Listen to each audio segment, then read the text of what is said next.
Bismillahirrahmanirrahim. Assalamu alaikum, dear friends. Hope you all are doing well. Today we have our seventh lecture. Uh, our topic is foundations of individual behavior.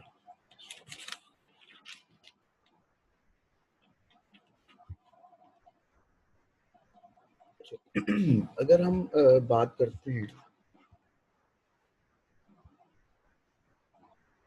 कि individual behaviour के हवाले से, या हम अगर सबसे पहले इसके अंदर अगर हम देखते हैं कि इंटेलिजेंस के हवाले से अगर हम बात करते हैं, कि हम आगे हम इसको डिटेल में देखेंगे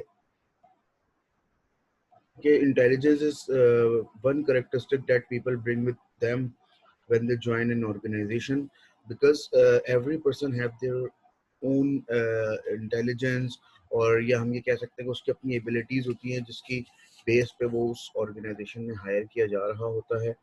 और हम ये बात करते हैं कि आज के लेक्चर में हम ये देखेंगे कि किस तरह से जो एक individual differences in the form of ability which include intelligence and biographical characteristics like age, gender, race, tenure.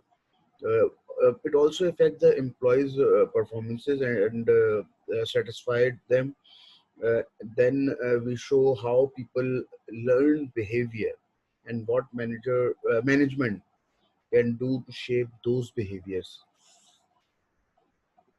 अच्छा, इसके अंदर हम एक चीज मजीद ये देख रहे होते हैं कि always keep one thing in mind as you read through the this lecture. We will cover personality को जो हमने डिस्कस किया था, और आइंदा अभी आने वाले लेक्चर में हम दोबारा से उसको और थोड़ा सा डिस्कस करेंगे. Now first we discuss the ability कि एबिलिटी बेसिकली क्या होती है, किस चीज को हम एबिलिटी कहते हैं. तो हम ये कह सकते हैं कि what we were taught in our school, we aren't all created equal. It's obvious. Most of us are to be left or to the right of the medium on some normally distributed ability. अब इसके अंदर हम ये देखते हैं कि कितना ज़्यादा इंसान एक ह्यूमन या एक इंडिविजुअल जो है वो मोटिवेटेड है, और उसकी बेस पे जो है फिर वो परफॉर्म कर रहा होता है. We can say that knowing how people differ in ability and using that knowledge to increase the likelihood that an employee will perform his or her job well. हम एक बात इसके अंदर मजीद ये कह सकते हैं कि individual capacity to perform the various task in a job, that's also ability. कि किस तरह से जो है हम एक अपने आप की अपनी अपनी असेसमेंट कर रहे होते हैं, और जो मिस्टेक्स हमने की होती हैं उनको हम रिपीट ना करते हुए अपनी परफॉर्मेंसेस को बेहतर बना रहे होते हैं, इम्प्रूव कर रहे होते हैं. नाउ अब हम इसके अंदर सबसे पहले बात करते हैं इंटेलेक्चुअल एबिलिटी क्या चीज होती है. It's like intellectual abilities are those needed to perform mental activities for thinking, reasoning and problem solving. कि मतलब एक intellectual, किस तरह से मैं intellectual हूँ, मैं किन abilities की बेस पे मैं अपने आप को प्रूव कर रहा हूँ. हम इसके अंदर कह सकते हैं कि smart people are also more likely to emerge as leader of group. अच्छा, IQ टेस्ट के अंदर होते हैं, लाइक मैं ये कह सकता हूँ कि इन टेस्ट की बेसिस पे मैं अपने आप को प्रूव कर रहा होता हूँ. लाइक अगर हम बात करते हैं कि हम जब यूनिवर्सिटी में एडमिशन लेने के लिए जा रहे होते हैं, तो first we give the aptitude test. After that if we clear that test, we'll have an interview. After that, अगर तमाम चीजें सक्सेसफुली क्लियर हो गई हैं तो we get the admission in the university. Like same as in the organization के in the interview judge the ability कि कितना कैपेबल ये पर्सन इंडिविजुअल है, either मेल और फीमेल, कि ये इस पे पूरा उतर सके. अच्छा, another thing is we have some dimensions of intellectual abilities. Like अगर हम इसको वर्बली अगर हम इसकी एक देखना शुरू करते हैं, we have the number aptitude, ability to speedy and accurate arithmetic, like accountant की अगर हम बात करते हैं, कि computing the sale tax on a set of item. ठीक है, एक मतलब इट्स लाइक एन एग्जांपल कि किस तरह से एक अकाउंटेंट जो है सेल्स टैक्स को जो है कैलकुलेट कर रहा है। वर्बल कॉम्प्रिहेंशन की अगर हम बात करें, तो हम कह सकते हैं कि ability to understand what is read or heard and the relationship to word to each other। Plant manager, कि किस तरह से वो तमाम अपने उस प्रोडक्शन प्रोसेस को चला रहा है, और किस जगह पे उसको क्या रिक्वायरमेंट है, कितने इंडिविजुअल्स की रिक्वायरमेंट है। अब ये उसकी एबिलिटी है कि वो किस तरह से एक एफिशिएंटली जो है तमाम चीज़ों को परफॉर्म कर रहा है। हम मेमोरी की बात करते हैं कि ability to retain and recall past experiences. ठीक है, कि मुझे याद है कि मैंने क्या किया था, किस तरह से उस जॉब को परफॉर्म किया था, और अब मेरे पास दोबारा इस तरह की कोई जॉब आई है तो मैं किस तरह से उसको एक परफॉर्म करूं। हम एग्जाम्पल की अगर बात करते हैं, एक सेल्स पर्सन की एग्जाम्पल ले सकते हैं कि remembering the names of customers. ये मेरी रिस्पॉन्सिबिलिटी है कि मेरे जो कस्टमर्स हैं मैं उनके नेम्स उनको याद रखूं, मेमोराइज रखूं। अच्छा, उसके बाद हम बात अगर करते हैं कि एक इंडक्टिव रीजनिंग की बात करें, कि ability to identify a logical sequence in a problem and then give solve the problem. Market researcher की हम बात कर सकते हैं इसके अंदर, कि किस तरह से एक मैं प्रॉब्लम सॉल्विंग हूँ, मैं किस तरह से इजीली हैंडल तमाम चीज़ों को कर रहा होता हूँ। अच्छा, हम ये कह सकते हैं कि job differs in the demand they place on incumbent to use their intellectual abilities. एक ये कह सकता हूँ कि मैं कितना ज़्यादा कैपेबल हूँ। अच्छा, एबिलिटी को अगर मैं दोबारा से अगर आप लोगों को बताऊँ, अगर क्लियर नहीं हुआ है, कि individual capacity to perform and various task in a job. ठीक है, ये मेरी एबिलिटी है, इन विच फील्ड आई एम, मैं किस तरह से मतलब उसको एक परफॉर्म कर सकता हूँ। और इंटेलेक्चुअल एबिलिटी के हवाले से अगर हम बात करते हैं, कि the capacity to do mental activities like thinking, reasoning and the problem solving. Intellect में एक मेरी एक मेंटल कैपेबिलिटी, मैं किस किस हद तक मैं जो है एक जो है एक इंटेलेक्चुअल हूँ, मैं किस तरह से प्रॉब्लम को सॉल्व कर रहा हूँ, मैं किस तरह से जो है जितने भी अगर कोई इश्यूज आ रहे हैं मैं उनको रिजॉल्व कर रहा हूँ, मैं नए नए आइडियाज में लेकर आ रहा हूँ। तो बेसिकली ये जो तमाम चीजें होती हैं, ये मतलब मेरी इंटेलेक्चुअल एबिलिटीज के अंदर लाई कर रही होती हैं।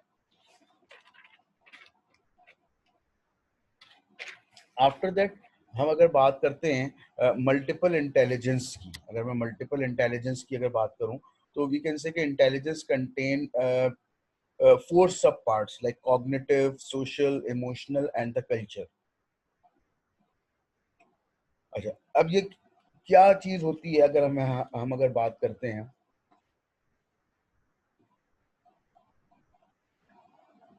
कि किस तरह से जो है एक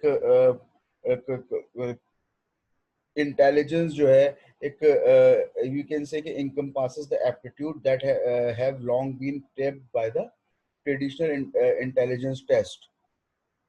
अच्छा, कल्चरल इंटेलिजेंस भी इसके अंदर आती है, awareness of cross cultural differences like multiple culture के लोगों के साथ हम मिलके काम कर रहे हैं, और मैं किस तरह से उनके साथ एक कोप अप कर रहा हूँ, और उनको जो है उनके साथ जो है अपने जो एक प्रोफेशनल रिलेशनशिप है वो बिल्डअप कर रहा हूँ, और अपने जॉब्स को एफिशिएंटली जो है परफॉर्म कर रहा हूँ।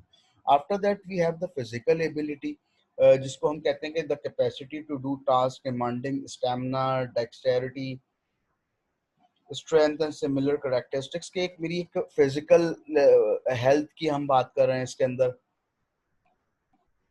जिसके अंदर हम ये कि फिजिकल एबिलिटीज की हम बात कर रहे होते हैं, जिसके अंदर हम ये कह सकते हैं कि इंफॉर्मेशन प्रोसेसिंग रिक्वायरमेंट्स हो गई, specific physical abilities gain importance for successfully doing less skilled and more substandard jobs, like कि एक कुछ एक ऐसी जॉब्स है जिसके लिए मुझे अच्छा स्टेमिना रिक्वायर्ड है।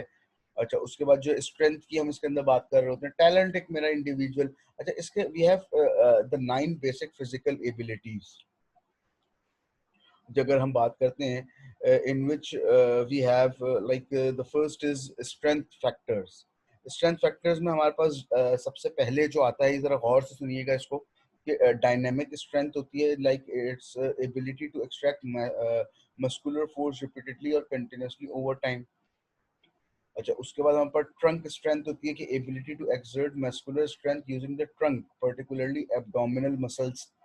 तो किस तरह से मैं एक अपनी फिजिकल हेल्थ को और मेंटल हेल्थ को बेहतर बना के अपनी एबिलिटीज को इंक्रीज कर सकता हूँ। स्टैटिक स्ट्रेंथ होती है कि exert force against external objects. Explosive strength is like ability to expend a maximum of energy in one और a series of explosive acts, कि मैं किस तरह से रिएक्ट कर रहा हूँ। After that, we have the flexibility factors, in which we have the extent flexibility, ability to move the trunk and back muscle as far as possible. Basically, these things are not the part of our slides, but मैं ये आपको send कर दूंगा। अच्छा, उसके बाद हमारे पास dynamic flexibility होती है कि ability to make rapid repeated flexing movements होती हैं। अदर फैक्टर्स की अगर बात करें तो बॉडी कोऑर्डिनेशन है, ability to coordinate the simultaneous action of different parts of the body. मैं किस तरह से मूवमेंट कर रहा हूँ, मेरे जेस्चर्स, मेरे पोस्चर्स की मैं बात कर रहा हूँ। बैलेंस की बात करूँ कि ability to maintain equilibrium despite forces pulling of balance. And the last is stamina, ability to continue maximum effort requiring prolonged effort over time। तो बेसिकली ये कुछ हमारी फिजिकल एबिलिटीज होती हैं कि जिसके थ्रू मैं अपने काम को बेहतर तरीके से परफॉर्म कर सकता हूँ। Like we can say that कि मेरी एक फिजिकल और एक मेरी मेंटल हेल्थ का अच्छा होना जरूरी है इस काम के लिए।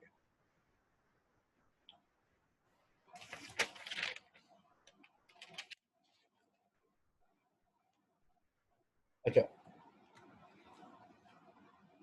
उसके बाद अगर हम मजीद इसके अंदर अगर देखते हैं तो हम ये कह सकते हैं कि abilities significantly above those required can also reduce the employees job satisfaction when the employees desire to use his और her abilities is particularly strong and is frustrated by the limitation of the job।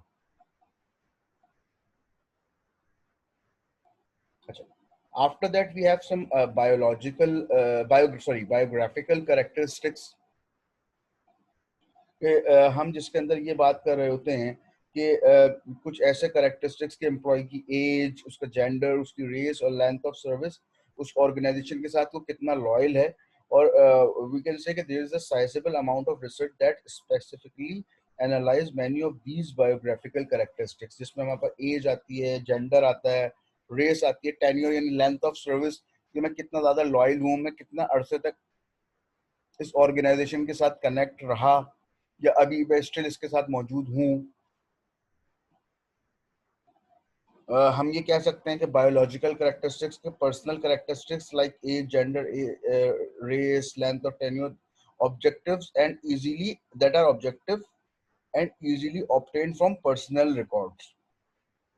अगर हम इसके अंदर one by one इसको देखते हैं, हमारे पास सबसे पहले जो एक आ रहा है दैट इज एज, जिसमें हम देख रहे होते हैं कि हमारे पास एज एक इसकी जो है वो किस तरह से एज में हम सबसे पहले देख रहे होते हैं कि relationship between age and job performance is likely to be an issue of increasing importance during the next decade. Like सीधी सी बात है कि एक यंग एज में मैं किसी ऑर्गेनाइजेशन को ज्वाइन कर रहा हूँ तो मैं मेरी लर्निंग चलती रहेगी, मैं किस तरह से वहाँ से मुख्तलिफ चीज़ों को सीखूंगा। एंड आफ्टर दैट जब मेरी जैसे जैसे एज मेरी बढ़ती जाएगी तो मेरे एक्सपीरियंस मेरा बढ़ता जाएगा और मेरे परफॉर्मेंस में इम्प्रूवमेंट आता जाएगा, मेरी एबिलिटीज बढ़ती जाएंगी एक्सपीरियंस के साथ साथ, और मैं उस ऑर्गेनाइजेशन का लॉयल होता जाऊंगा। इसके जो we have the three reasons. First reason is के there is a widespread believe that job performance decline with increasing as.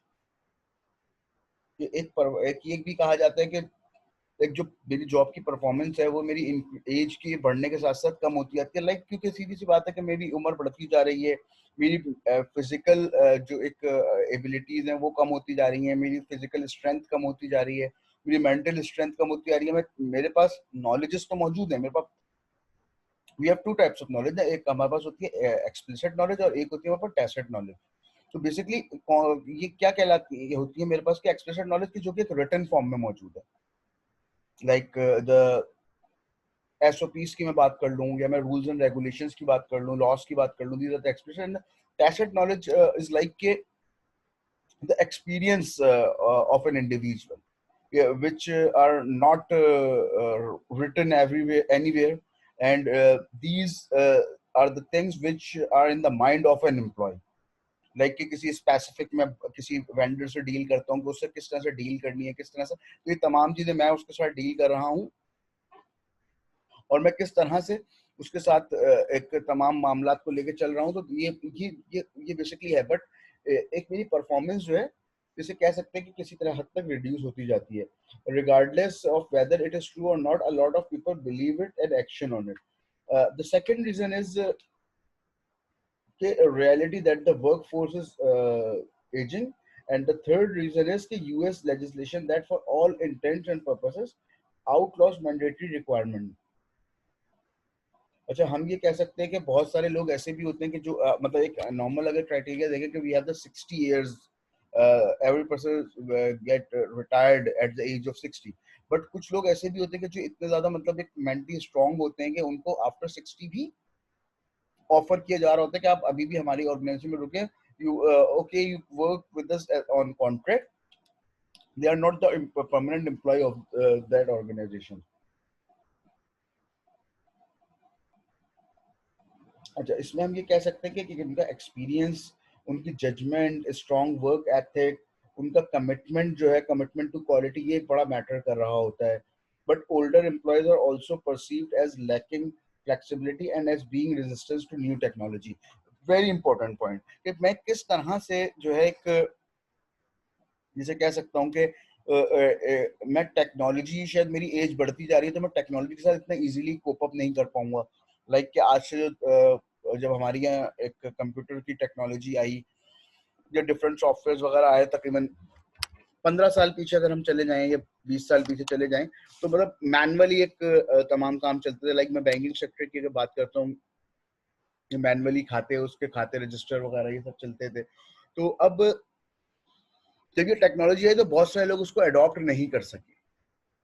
अब क्या हुआ कि जिसकी वजह से they lose the job, but जिन लोगों ने करा उन्होंने आगे तक उसको चलाया, उससे फायदा उठाया। बट एक बड़ा स्ट्रॉन्ग पॉइंट होता है कि ओल्ड एज में जाके मतलब टेक्नोलॉजी को सीखना, it's quite difficult for everyone, but बहुत सारे लोग होते हैं जो उसके साथ जो है एक कोप अप कर लेते हैं। और अगर हम बात करते हैं कि the older you get, the less likely you are quit your job. The conclusion is based on studies of age turnover relationship, because you have your responsibility, you have responsibilities कि like अगर if I lose my job तो मैं किस तरह से अपने expenses को bear cover कर सकूंगा। बहुत सारे मतलब reasons होते हैं। अच्छा, उसके बाद एक होता है कि मेरी जो एज होती है वो मेरी प्रोडक्टिविटी को भी अफेक्ट कर रही होती है। मेरे बेसिकली जो मेरी एक प्रोडक्टिविटी जो है लेस हो रही होती है, मेरे पास एक्सपीरियंस है, सब कुछ है, बट मेरे अंदर अब इतनी ताकत नहीं है।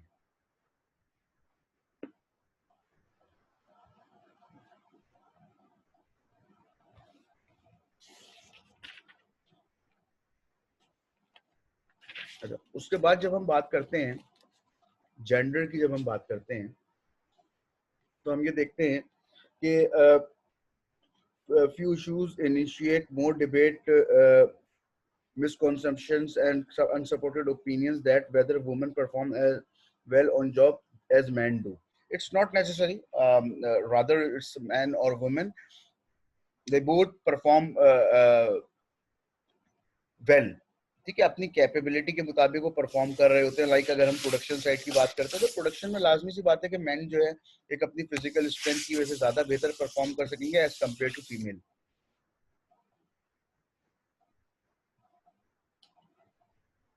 अच्छा, for instance no consistent male female difference in problem solving ability, analytical skills, competitive drive, motivation, social ability और लर्निंग एबिलिटी। अगर हम बात करते हैं डिसीजन मेकिंग या प्रॉब्लम सॉल्विंग में, तो वो फीमेल्स भी अगर हम देखते हैं अभी, तो मतलब वो उसी तरह से परफॉर्म करी होती है। लाइक अगर हम बात करते हैं कि हमारी एक मार्केट में, सोसाइटी में जो है फीमेल्स को इतना इंकरेज नहीं किया जा रहा होता, बट अल्हम्दुलिल्लाह अब हम देखते हैं यूनिवर्सिटीज़ में मतलब फीमेल्स आ रही हैं, अपनी डिग्रीज ले रही हैं और वो डिफरेंट फील्ड्स में जो है परफॉर्म कर रही हैं।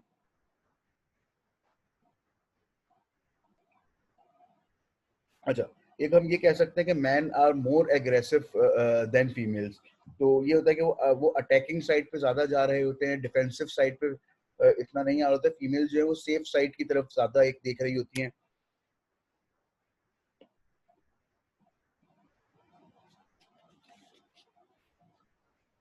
अच्छा, वर्किंग, फिर हम इसके अंदर अगर हम देखते हैं कि हम अगर फीमेल्स की मजीद अगर बात करते हैं जेंडर में, तो वर्किंग मदर्स, लाइक अगर हम बात करते हैं कि are more likely to prefer part time work because दे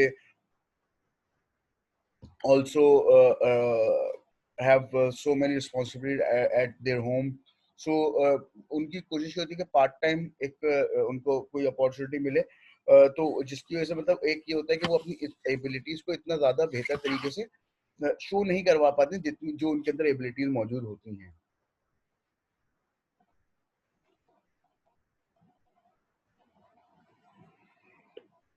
उसके बाद हम बात करते हैं जब रेस के हवाले से, तो हम ये कह सकते हैं कि ये भी एक ह्यूमन बीइंग की एक एबिलिटी है कि वो किस तरह से जो है एक जैसे कह सकते हैं कि मल्टी कल्चरल सोसाइटी के अंदर काम कर सके, जहाँ पर डिफरेंट लोग मौजूद हैं, डिफरेंट लैंग्वेज के, डिफरेंट, जैसे हम अगर लाइक फॉर एग्जांपल यूएई की बात करते हैं, दुबई की स्पेशली बात करें, it's a multi cultural city जहाँ पूरी दुनिया से लोग आके काम कर रहे हैं और अर्निंग कर रहे हैं।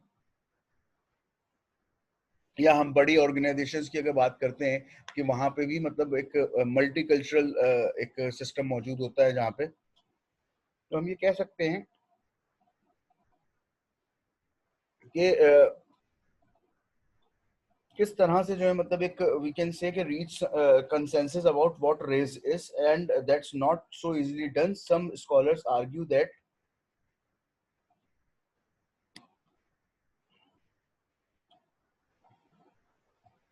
race is for policy reasons. It's a divisive issue. For biological reason, a large percentage of us are a mixture of races. For genetic and anthropological reasons, many evolutionary scientists reject the concept of distinct racial categories.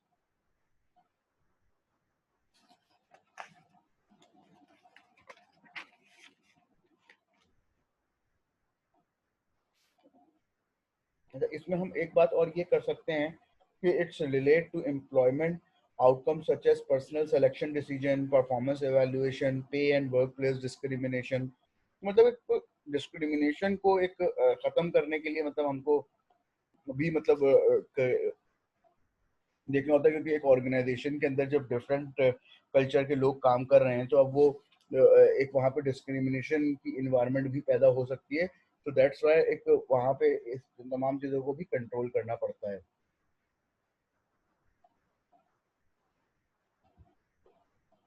अच्छा, after that we have last is in biological characteristics tenure.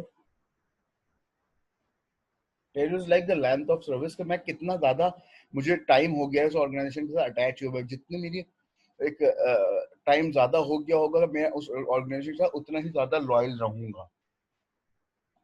A positive relationship between seniority and job productivity, you can say that कि एक positive relationship build हो जाता है। और हम ये कहते हैं कि इट्स पुट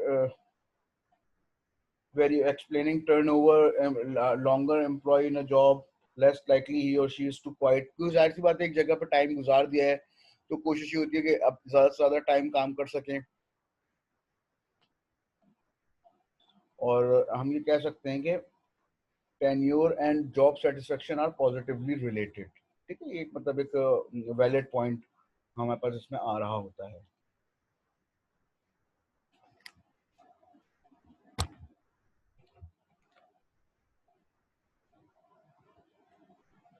अच्छा, after that we have learning.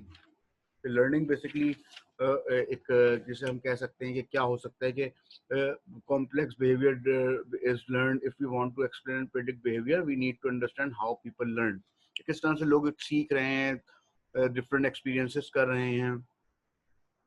तो हम ये कह सकते हैं, अगर हम डेफिनेशन ऑफ लर्निंग की अगर हम बात करते हैं तो व्हाट इज लर्निंग, तो साइकोलॉजिस्ट जो डेफिनेशन इसकी देते हैं वो ये कहते हैं कि change in behavior that occur as a small of experience, any relatively permanent change in behavior that occurs as a result of experience। कि मैं experiences से जो मैं सीख रहा हूँ वो मेरी learning है।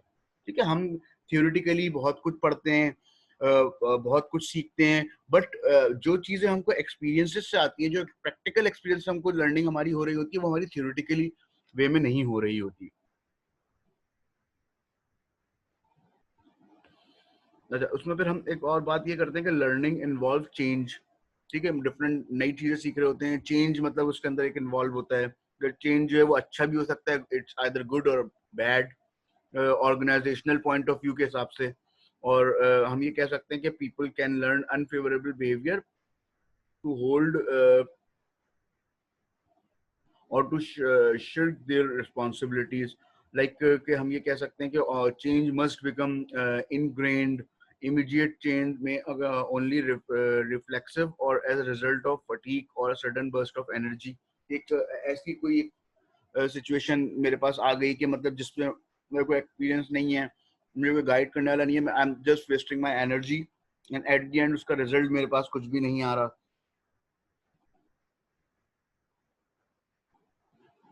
अच्छा, इसके बाद we have some theories of learning. ये किस तरह से जो है एक हम कह सकते हैं कि एक हम लर्निंग को एक्सप्लेन कर सकते हैं, एक प्रोसेस ऑफ लर्निंग और एक्वायर पैटर्न ऑफ बिहेवियर।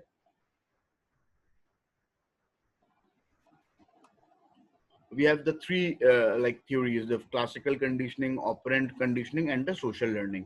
तीन हमारे पास ये theories होती हैं जिसके थ्रू हम समझ रहे होते हैं। क्लासिकल लर्निंग बेसिकली क्या होती है कि एक it's like a grew out of experiment to teach dogs to salivate in response on the ringing of bell। कि किस तरह से मैं एक क्लासिकल कंडीशनिंग की अगर मैं बात करता हूँ कि एक डॉग की अगर एग्जांपल जैसे ली गई है यहाँ पे, कि किस तरह से मतलब एक वो रिस्पॉन्स करेगा जब एक बेल बजाई जाएगी। ठीक है, conducted in the early 1900 by Russian psychologist Ivan Pavlov ने जो एक एक्सपेरिमेंट इस तरह से करा था। एक सिंपल सर्जिकल प्रोसीजर था। ठीक है, किस तरह से जो एक डॉग जो है ट्रेंड इस तरह से हो रहा है। It's like unconditional stimuli.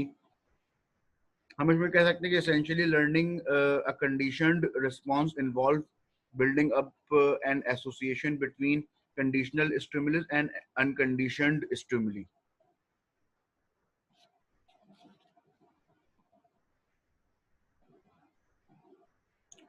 Like something happen and we react in a specific way। like कि मैंने रोड पे देखा कि मैं गाड़ी में जा रहा हूँ और सडनली आई सॉ के एक एक्सीडेंट अचानक से हो गया, तो अब मुझे एक it's a sudden thing for me, it's a shocking situation. तो एक मेरे लिए एक बड़ी एक इसके लिए इससे मुझे भी लर्निंग है कि लाइक के रैश ड्राइविंग या गलत तरीके से कट करना, ये भी एक मतलब बेसिकली मेरे लिए एक लर्निंग ही है।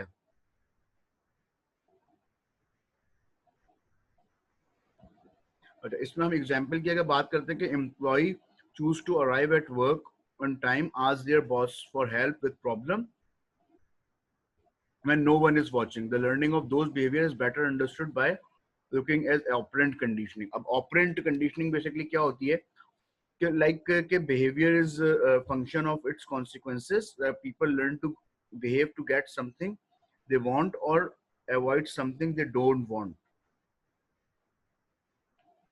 It's like कि एक voluntary एक learning है कि मैं किस तरह से चीजों को सीख रहा हूँ. Tendency to repeat such behavior is influenced by the reinforcement or law of reinforcement.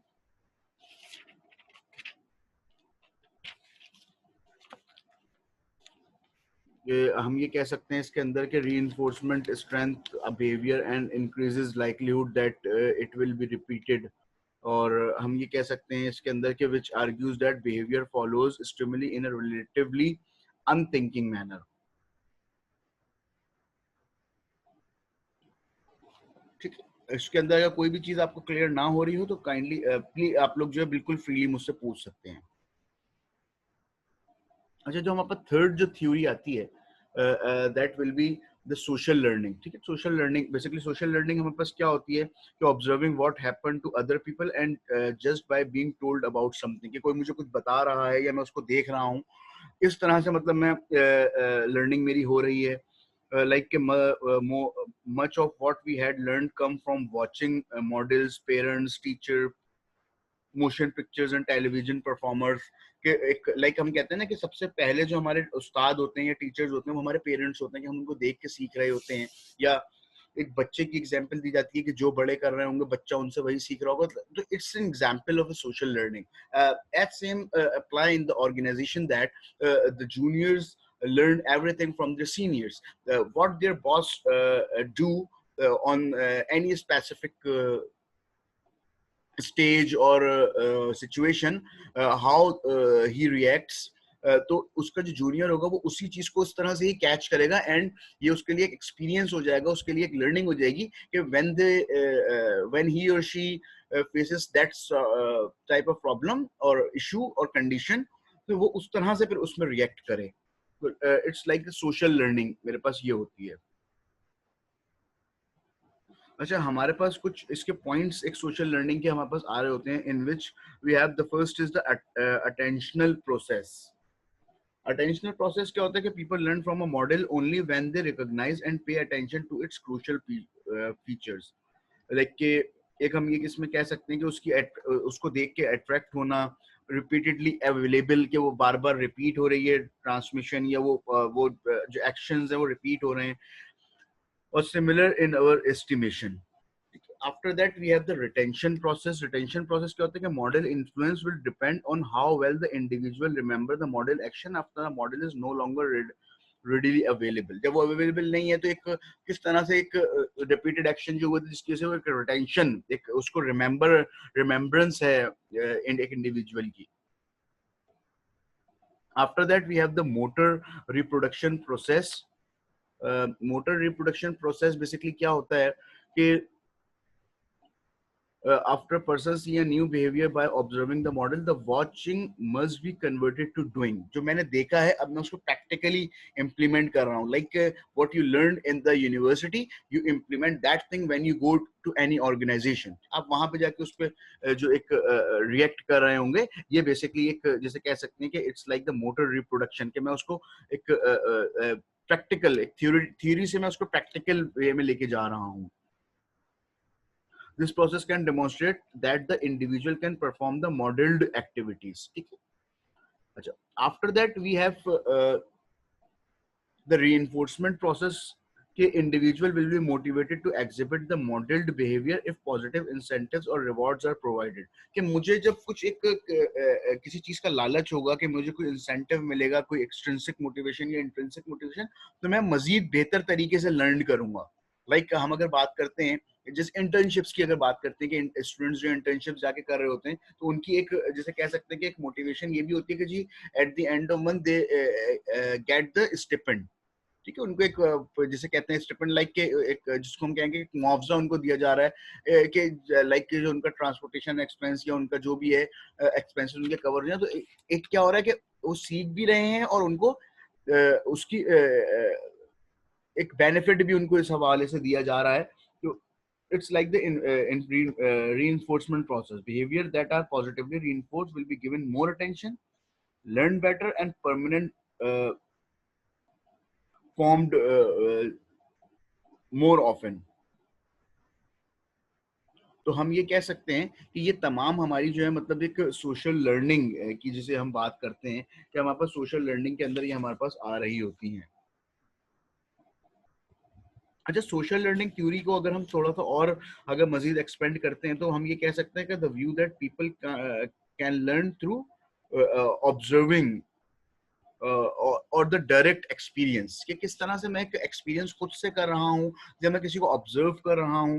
Like कि if I interest in cooking, तो मैं मतलब कोई भी अगर कुछ पका रहा है या कुक कर रहा है, मैं किसी रेस्टोरेंट में जा रहा हूँ या अपने घर में, मैं उसको ऑब्जर्व कर रहा हूँ, मैं चीज़ों को सीखने की कोशिश कर रहा हूँ, मैं गुड ऑब्जर्वर हूँ। तो बेसिकली ये मेरी एक सोशल लर्निंग जिसे होती है, वो मेरी सोशल लर्निंग है, मेरी एक कहलाती है। हम इसके अंदर अगर मजीद देखते हैं कि कुछ हमारे पास जो शेपिंग टूल्स हमारे पास जो आ रहे होते हैं कि attempt to mould individual by guiding their learning in graduated steps. Like ये शेपिंग बिहेवियर है कि किस तरह से मैं अपने बिहेवियर को शेप कर रहा हूँ, मैं सिस्टमैटिकली रीइंफोर्स कर रहा हूँ चीज़ों को, मैं किस तरह से जो है मोल्ड कर रहा हूँ अपने आप को, किस तरह से जो है एक जैसे कह सकते हैं कि एक मेरा बिहेवियर चेंज हो रहे हैं, कि मैं ये कह सकता हूँ कि punishment is causing an unpleasant condition in an attempt to eliminate an undesirable behavior, कि लाइक अगर मैं कोई मिस्टेक कर रहा हूँ तो मुझे उसकी पनिशमेंट जो दी जा रही है, ये एक अनप्लेजेंट एक्सपीरियंस होता है, but for the future purpose कि मेरे लिए एक सबक होता है कि मैंने जो मिस्टेक की थी मैं उसको रिपीट ना करूं। तो बेसिकली ये तमाम एक चीजें जैसे कहते हैं कि मेरे पास आ रही होती हैं।